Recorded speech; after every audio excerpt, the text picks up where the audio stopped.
하나님께서 오늘 우리에게 주시는 말씀은 신약 성경 마태복음 5장 1절부터 3절 말씀입니다. 신약 성경 6페이지에 있습니다. 마태복음 5장 1절부터 3절 찾으셨으면 가능하신 분들은 자리에서 일어나 주시기 바랍니다. 제가 이 말씀을 봉독하겠습니다. 모두 겸손한 마음으로 하나님의 말씀을 주의 깊게 경청해 주시기 바랍니다. 예수께서 무리를 보시고 산에 올라가 앉으시니 제자들이 나아온지라. 입을 열어 가르쳐 이르시되 심령이 가난한 자는 복이 있나니 천국이 그들의 것이미요. 아멘. 이것은 하나님의 말씀입니다. 마태복음 5장부터 7장까지는 예수님께서 산 위에서 주신 말씀이라는 의미로 우리가 보통 산상수훈이라고 합니다. 다시 말해서 마태복음 5장부터 7장은 이 전체가 하나의 단락이 된다는 말입니다. 그렇기 때문에 가능하면 우리가 5장부터 7장을 따로 떼어 생각하기보다는 이 전체가 결국 무엇을 말씀하고자 하는지 전체적인 그림을 파악하면서 동시에 세부적으로 이 말씀을 읽어낼 수 있어야 합니다. 오늘부터 몇 주 동안은 이 예수님의 산상수훈의 말씀을 가지고 앞으로 함께 살펴보고자 합니다. 특별히 오늘은 가난한 자에게 주신 천국이라는 제목으로 하나님의 말씀을 나누고자 합니다. 그렇다면 여러분, 이 마태복음 5장부터 7장까지의 산상수훈에서 예수님이 우리에게 가르쳐주고 계시는 것은 무엇일까요? 그것은 곧 하나님 나라입니다. 이 마태복음 5장의 시작은 천국을 이야기합니다. 여기에서 이 천국이라는 말은 하나님 나라라는 말의 마태복음식 표현입니다. 우리가 천국이라는 말을 보통 많이 하지만 성경에서 이 천국이라는 말은 마태복음을 제외하면 거의 나타나지 않는 용어입니다. 즉 마태복음은 다른 성경에서 하나님 나라라는 말을 완곡하게 표현한 것으로 생각할 수 있습니다. 그런데 산상수훈의 결론인 마태복음 7장의 마지막 단락을 딱 읽어보면 예수님은 이런 말씀을 하십니다. 나더러 주여 주여 하는 자마다 천국에 하나님 나라에 들어갈 것이 아니요 다만 하늘에 계신 내 아버지의 뜻대로 행하는 자라야 들어가리라. 즉 산상수훈의 시작은 하나님의 왕국이라는 말로 시작하고 산상수훈의 마지막도 하나님의 왕국이라는 말로 마치고 있어서 결국 이 산상수훈 예수님 설교의 주제는 하나님의 왕국, 하나님 나라인 것이죠. 게다가 우리가 산상수훈하면 가장 유명하게 잘 알고 있는 것이 바로 팔복입니다. 예수님의 8개의 복선언이 바로 산상수훈에 들어있는데 오늘 우리가 읽은 본문 3절부터 10절까지의 말씀이 바로 그것입니다. 그런데 이 팔복은요 너무 유명하잖아요. 처음 시작이 이렇게 시작해요. 심령이 가난한 자는 복이 있나니 천국이 그들의 것이미요 라고 시작하고 팔복의 마지막 8번째 복선언인 10절 말씀을 보시면 의를 위하여 박해를 받는 자는 복이 있나니 천국이 그들의 것임이라 라고 하면서 끝마치고 있다는 사실입니다. 즉 산상수훈 전체도 하나님 나라라는 말로 시작해서 하나님 나라로 끝나고 있고 또 팔복 말씀 역시 하나님 나라라는 말로 수미상관을 이루고 있기 때문에 이 팔복 자체도 하나님 나라에 초점이 맞추어져 있는 것입니다. 그러므로 5장부터 7장까지 이어지는 이렇게 길고 방대한 예수님 설교의 총 주제는 하나님의 나라이고 그 구체적인 내용은요 그 나라의 백성, 다른 말로 예수님의 제자들이 추구해야 할 하나님 나라 삶의 기준을 우리에게 가르쳐 주는 것입니다. 자, 그런데 이제 오늘 본문 말씀 1절을 한번 보시겠습니까? 본문 1절은 이렇게 시작합니다. 예수님이 무리를 보셨다. 바로 앞절인 4장 25절에 보면 예수님을 따르는 수많은 무리들이 있었다고 합니다. 즉 많은 무리들이 있었고 예수님도 그 무리를 보셨어요. 그러나 오늘 본문 말씀은 그렇게 예수님을 따르는 수많은 군중들이 있지만 예수님이 지금 말씀을 전하시는 가르침의 대상과 초점은 그 모든 일반 대중이지 않습니다. 1절 끝부분을 보시면 제자들이 예수께 나아왔다고 말씀하기 때문입니다. 물론 여기에서 제자들이라는 말은요, 꼭 12명의 제자만을 말하는 것은 아닐 거예요. 예수님의 제자들은 훨씬 더 많이 있었기 때문이죠. 12명을 넘어서. 그런 점에서 오늘 말씀의 초점은 모든 일반적인 대상, 온 인류를 위한 일반적인 가르침이라기보다는 예수 그리스도의 제자, 다른 말로 하면 하나님의 백성에게 주시는 말씀인 것입니다. 즉 예수님의 산상수훈은 모든 인류를 위한 일반 윤리라기보다는 하나님 나라의 윤리인 것이죠. 다시 말해서 일반 사회 형태에 관련된 것이라기보다는 하나님께 순종하고 하나님의 백성으로 하나님께 헌신된 제자 공동체가 어떻게 살아야 하는지에 대한 윤리로서 우리 주님께서 주시는 말씀인 것입니다. 자, 그렇다면 이제 예수님께서 우리에게 가르쳐 주신 팔복의 첫 번째 복인 3절 말씀을 우리 한 번 더 다 같이 우리 소리 내셔서 함께 읽어보면 좋겠습니다. 3절입니다. 시작. 심령이 가난한 자는 복이 있나니 천국이 그들의 것이며. 아멘. 오늘 우리가 읽은 이 한글 성경은요, 예수님의 말씀의 본래 원문의 어순을 그대로 살리지 못한 채 번역이 되었습니다. 제가 영어 성경 몇 가지를 찾아보았더니 영어 성경 중에서 NIV나 ESV 같은 번역본들이 실제 헬라어의 어순을 잘 살려서 옮겼는데 그 중에 ESV 번역을 보면 화면과 같이 나와 있습니다. Blessed are the poor in spirit, for theirs is the kingdom of heaven. 이렇게 돼 있죠. 그러니까 실제로 헬라어 본문도 blessed라는 말로 시작해요. 이 말을 옮기면 직역하면 이렇게 되는 겁니다. 복 있는 사람은 심령이 가난한 사람이니 그들의 것은 하늘의 왕국이다. 즉 실제 예수님의 말씀은 복 있는 사람은 이라고 시작한다는 것입니다. 이것은 우리가 이 팔복 말씀의 배경을 어디와 연결할 수 있다는 것이 될까요? 바로 시편과 연결해서 이해할 수 있다는 의미가 됩니다. 복 있는 사람은 하면 가장 먼저 떠오르는 것이 바로 시편이지 않습니까? 대다수의 성경학자들은 이 구약 성경의 시편을 가난한 자의 책이라고 말합니다. 흥미롭게도 예수님은 시편의 언어인 복 있는 사람은 이라는 말씀을 하시면서 8개의 복 중에 첫 번째 복 있는 사람을 바로 가난한 자라는 낱말과 연결시켜서 하나님 나라가 가난한 자에게 있음을 우리에게 계시하셨습니다. 그렇다면 이제 우리는 이런 질문을 하게 됩니다. 가난한 자는 어떤 사람인가? 누가 가난한 사람인가? 여기서 말씀하는 이 가난한 자라는 말은 경제적으로만 가난한 자를 말하는 것일까?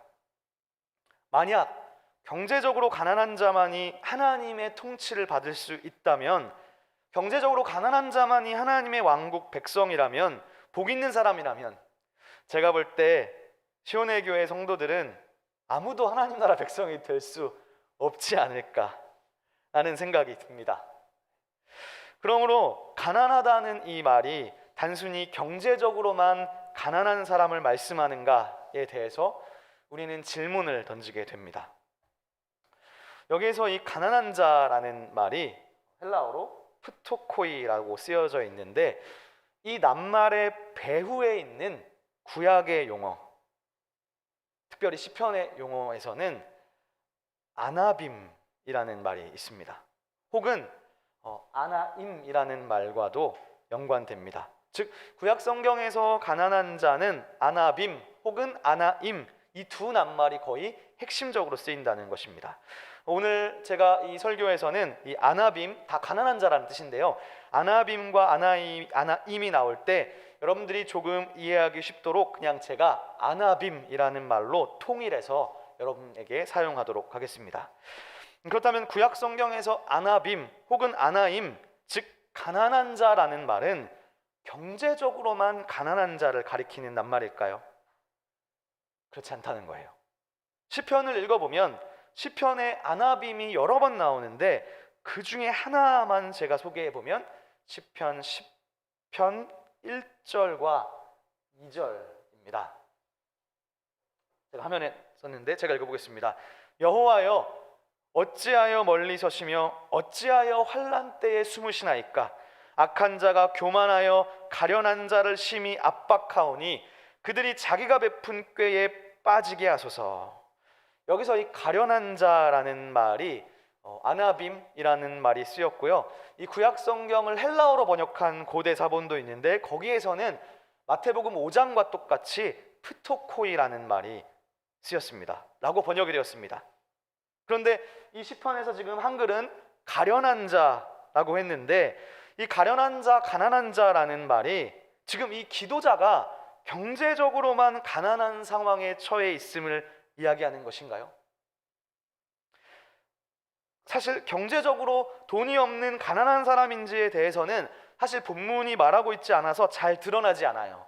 그러나 여기에서 결정적으로 드러나는 요소가 있는데 그것은 바로 이 기도자가 환난이라는 상황에 처해 있으며 2절에는 악한 자, 교만한 자가 이 아나빔을 압박하고 괴롭히고 있다는 사실입니다. 즉 성경에서 말씀하는 가난한 자는 구체적으로 핍박과 환난, 무엇보다도 관계적인 측면에서 비방과 괴롭힘을 당하는 자로 나타나고 있다는 사실입니다.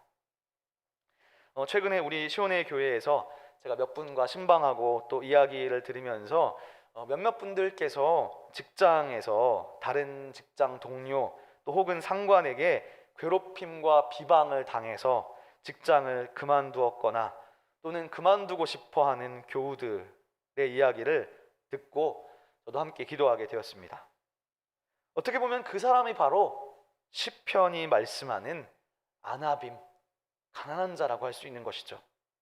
다시 말해서 시편에서 가난한 자는 그를 괴롭히는 세력의 공격과 악의적인 비방으로 인해서 절망하고 힘겨워하는 사람을 가리킵니다. 그들은 핍박과 비방을 당하고 때로는 무고하게 억울하게 고소까지 당한 사람들로서 그 가난한 자를 상대하는 대적들의 힘이 너무나 강하기 때문에 아나빔은 자신들의 힘으로 자기를 방어할 능력이 없는 사람들입니다. 그렇기 때문에 사실 시편의 아나빔은 경제적으로도 가난했을 가능성이 높습니다. 만약 그들이 경제적으로 부유했다면 스스로를 방어하지 못했을 수가 없기 때문이죠.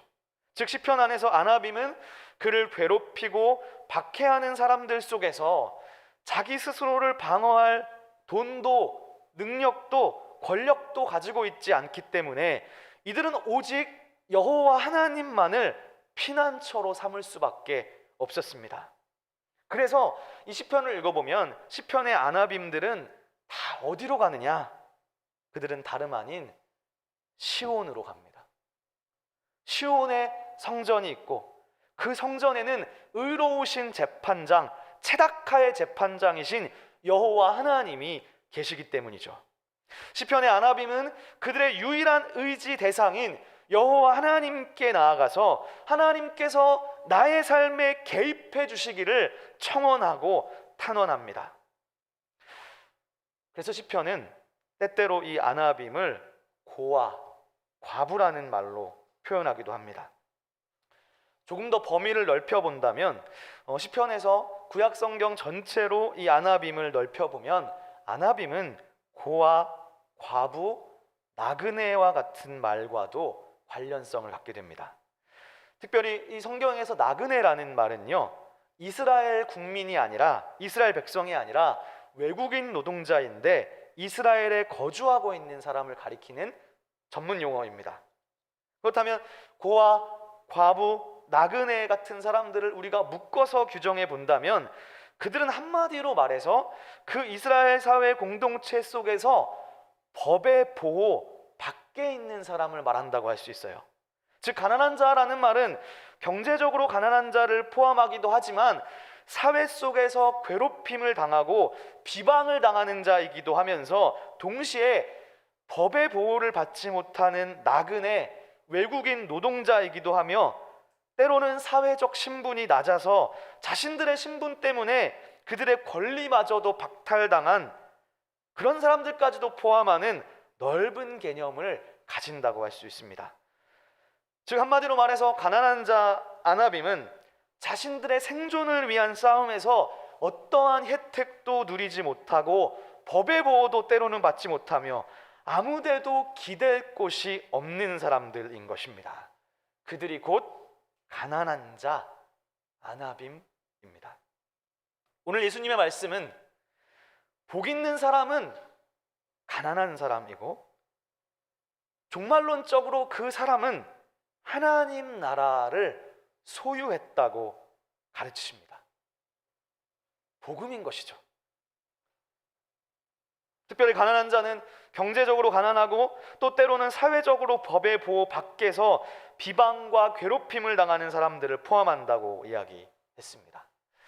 그런데 여러분, 우리가 여기까지만 들으면 가난한 자가 누구인가에 대해서 오늘날 구체적으로 지목해 볼 때 가난한 자는 그저 경제적으로 어렵게 사는 사람들 혹은 사회적 약자들만을 떠올릴 수 있습니다. 성경은 구체적으로 이웃사랑에 대해서 사회적 약자들을 돌보고 사랑하는 행위로 열매 맺어야 함을 분명히 말씀합니다. 그래서 그런지요, 이 복음서를 앞으로 여러분들이 쫙 읽어보시면 여기에 나타난 예수님께서는 그 당시에 연약한 자들이었던 여성들, 병든 자, 귀신 들린 자, 법의 보호를 받지 못하는 가난한 자들의 편에 서셔서 그들을 때로는 먹이시고 치유하시고 회복시켜 주셨습니다. 그런데 오늘 팔복 말씀에서 예수님은 겉으로 드러나는 행위를 온전하게 하시기 위해서 남들이 꿰뚫어 보지 못하는 것을 지적하십니다. 그것은 바로 심령이라는 말입니다. 예수님은 단순히 그냥 아나빔이 아니라 심령이 가난한 자라고 말씀하십니다. 앞으로 우리가 계속해서 살펴보게 될 예수님의 산상수훈에서요, 중요한 공통되는 전제가 한 가지가 있어요. 이 전제를 가지고 계속해서 우리가 말씀을 볼 텐데 그것은 예수님께서는요, 겉으로 드러나는 행위가, 열매가 정말 온전한 행위인지 그렇지 못한지를 분별하기 위해서 인간의 내적 존재를 꿰뚫어 본다는 사실입니다. 그렇기 때문에 산상수훈에서 예수님은 우리의 내적인 존재가 지향해야 할 모델을 가르쳐 주고 계시는 거예요. 그렇기 때문에 예수님은 오늘 첫 번째 복 있는 자, 복에 대해서 말씀하시면서 듣는 이들로 하여금 그 사람의 심령이 어떠한지에 초점을 맞추고 계세요. 즉, 너 복 있는 사람이야, 너 복 받은 자야, 하나님 나라가 너의 것이야 라고 예수님이 지금 막 축하해 주고 계시는 거거든요. 그런데 그 축하받을 사람이 단순히 경제적으로 혹은 사회적으로 가난한 자를 넘어서 영적으로 가난한 자가 그렇다는 것입니다. 그렇다면 심령이 가난하다, 영적으로 가난하다는 것은 어떤 상태를 가리키는 것일까요? 제가 여러 번역본들을 좀 찾아보았는데 그 중에서 독일어 성경은 이 마태복음 5장 3절에 심령이 가난한 사람이라는 말을 다음과 같이 번역했어요. Die arm sind vor Gott. 이 독일어는 이런 뜻입니다. 하나님 앞에서 가난한 자. 여러분, 하나님 앞에서라는 이 말은 참 중요한 말이죠. 하나님 앞에서 자신을 낮추는 자, 이 말은 교만한 자의 반대말일 수 있습니다.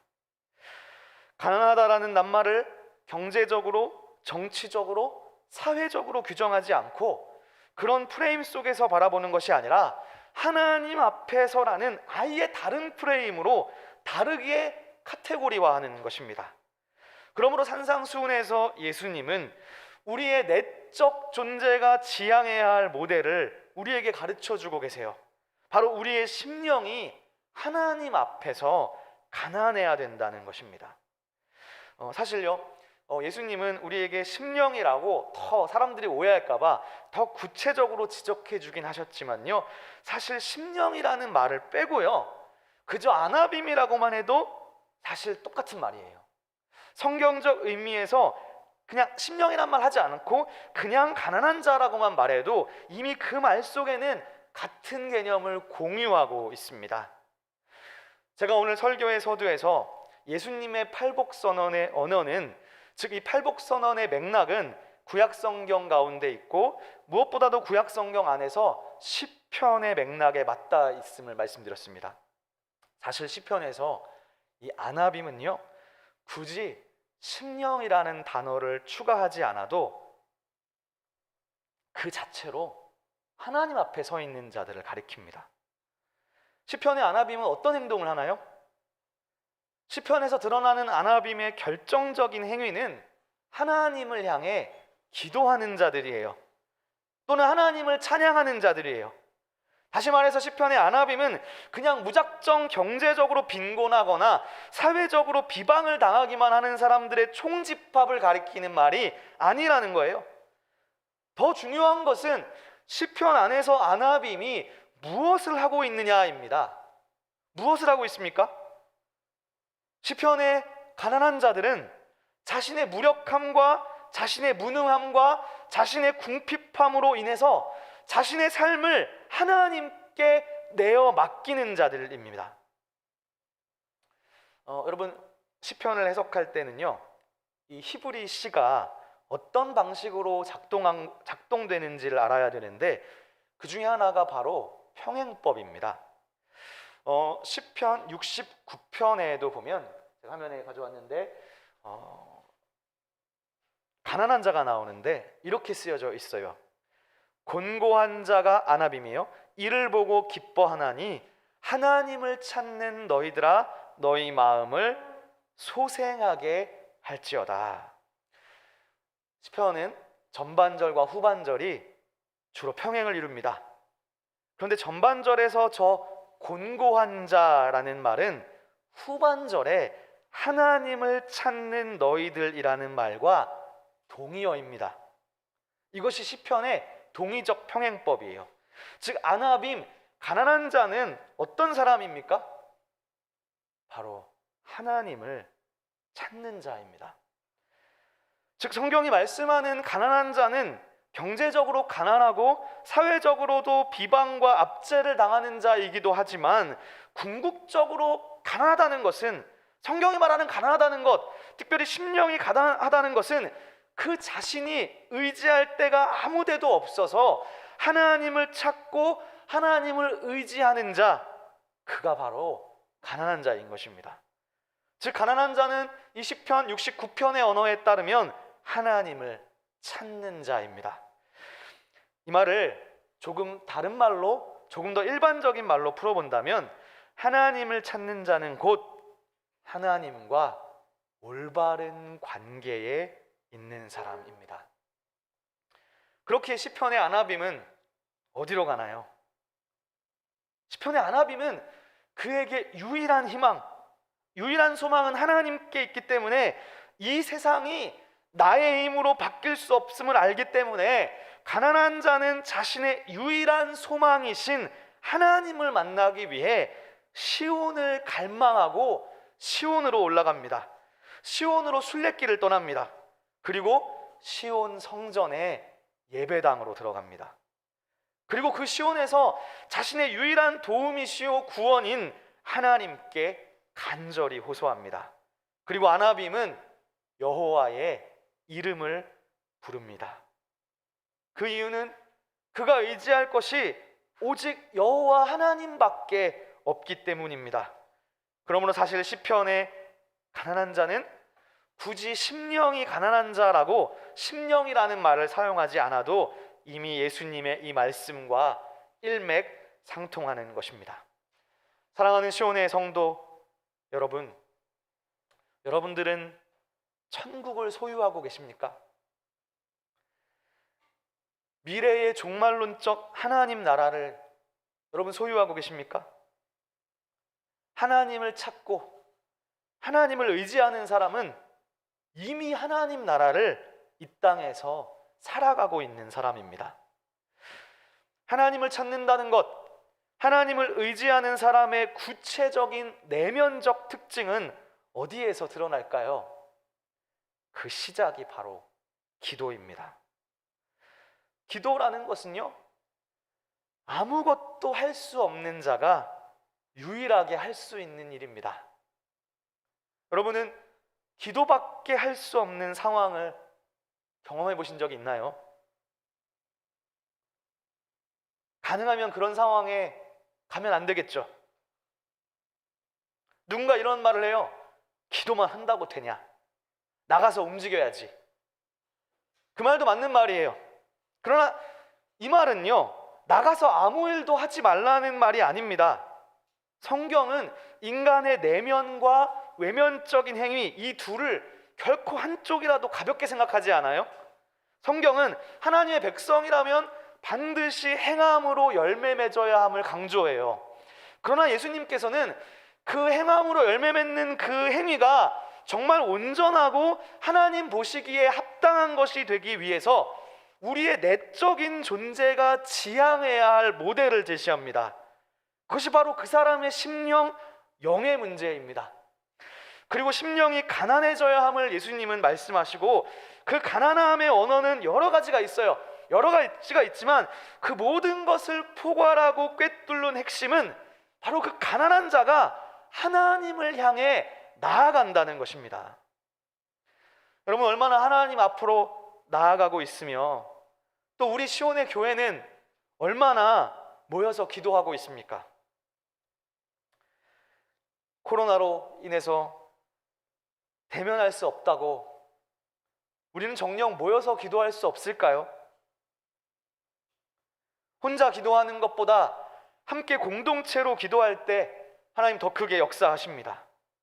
그러므로 여러분, 기도라는 것을 절대로 폄하하지 말고, 기도만 하지 말고 나가서 행함을 드러내 라고 쉽게 말하지 말기 바랍니다.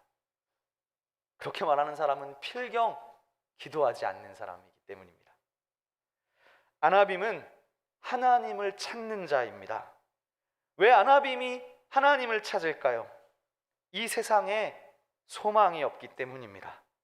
그러나 오해하면 안 됩니다. 아나빔이 이 세상에 소망이 없어서 하나님께 기도한다고 그가 현실을 도피하는 자이냐?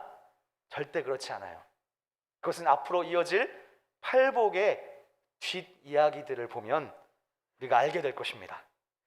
팔복의 시작인 마음이 가난한 자가 복이 있고 하나님 나라가 그들의 것이라는 말은 결국 그가 하나님을 찾는 자이기 때문에 현실을 내버려두고 현실을 내팽겨치고 현실을 도피하는 자가 아닙니다. 그가 하나님을 찾고 하나님께 기도하는 이유는 아나빔이 살아가고 있는 이 현실이 그 무엇보다도 절망스럽고 낙담스럽다 할지라도 그럼에도 불구하고 하나님이 나를 다스리시고 이 땅을 다스리고 계시다는 그 사실을 확신하기 때문입니다. 그렇기 때문에 아나빔의 삶의 바탕은 기도가 됩니다.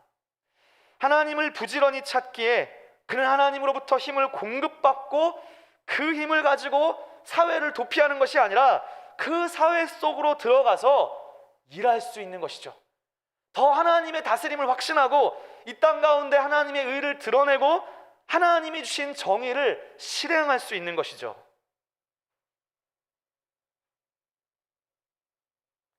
말씀을 마무리합니다.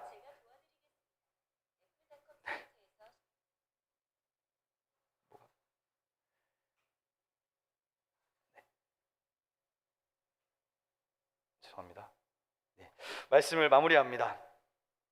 사랑하는 시온의 성도 여러분, 영적으로 가난한 자는 하나님의 나라를 소유한 사람입니다. 미래에 하나님 나라에 들어갈 것이 확실하지만 이미 우리가 살아가는 현실 속에서 하나님을 붙들고 이 땅에서 이미 하나님 나라를 누리는 존재들입니다. 그런데 하나님 나라는 이 세상 밖에 있지 않습니다. 하나님 나라는 하늘로부터 이 땅으로 뚫고 들어와서 이미 확장되고 있습니다. 그렇게 시온으로 들어가 하나님과 교통하는 자에게 하나님은 그 사람의 눈을 열어주십니다. 말씀을 마무리하면서 구약성경의 한 사건을 여러분에게 나누고 싶습니다. 구약시대의 예언자 중에서 엘리사는 악한 아람 군대가 그들을 쳐들어와서 절망스러운 상황 가운데 있었지만 낙심하지 않았습니다. 도리어 엘리사의 사환이 종이 낙심하고 두려워했습니다. 그러나 엘리사는 그 상황에서 소망을 잃지 않았어요. 왜 엘리사는 소망을 잃지 않았을까요? 그는 하나님을 찾는 자였고 무엇보다 심령이 가난한 자였기 때문입니다. 그래서 엘리사는 이제 자기의 종을 위해서 이렇게 기도합니다. 여호와여, 원하건대 그의 눈을 열어서 보게 하소서 하니 여호와께서 그 청년의 눈을 여심해 그가 보니 불말과 불병거가 산에 가득하여 엘리사를 둘렀더라. 사랑하는 여러분, 기도하는 자는, 하나님을 부지런히 찾는 자는 눈에 보이는 현상에 낙심하지 않습니다. 하나님과 맞닿아 있는 자는 하나님의 일하심을 신뢰합니다. 우리 시온의 교회가 모두 하나님을 갈망하여 눈에 보이는 현상에 절망하는 자 되지 않고 영안이 열리셔서 하나님의 행하심을 볼 수 있기를, 이 땅 가운데 하나님의 나라를 누리며 살아갈 수 있기를 주님의 이름으로 축원합니다. 기도하겠습니다. 거룩하신 아버지 하나님, 감사합니다. 주님께서는 심령이 가난한 자가 복이 있나니 하나님의 나라가 그들의 것이라고 말씀하십니다. 오늘 이 말씀을 듣는 우리 시온의 교회 성도들에게도 이 하나님 나라의 축복을 다 경험하게 하시고 무엇보다 하나님 앞에 자신을 낮추며 주님이 공급해 주시는 그 힘으로 이 세상 속에서 넉넉히 이길 수 있도록 은혜 베풀어 주옵소서. 예수님의 이름으로 기도드립니다. 아멘.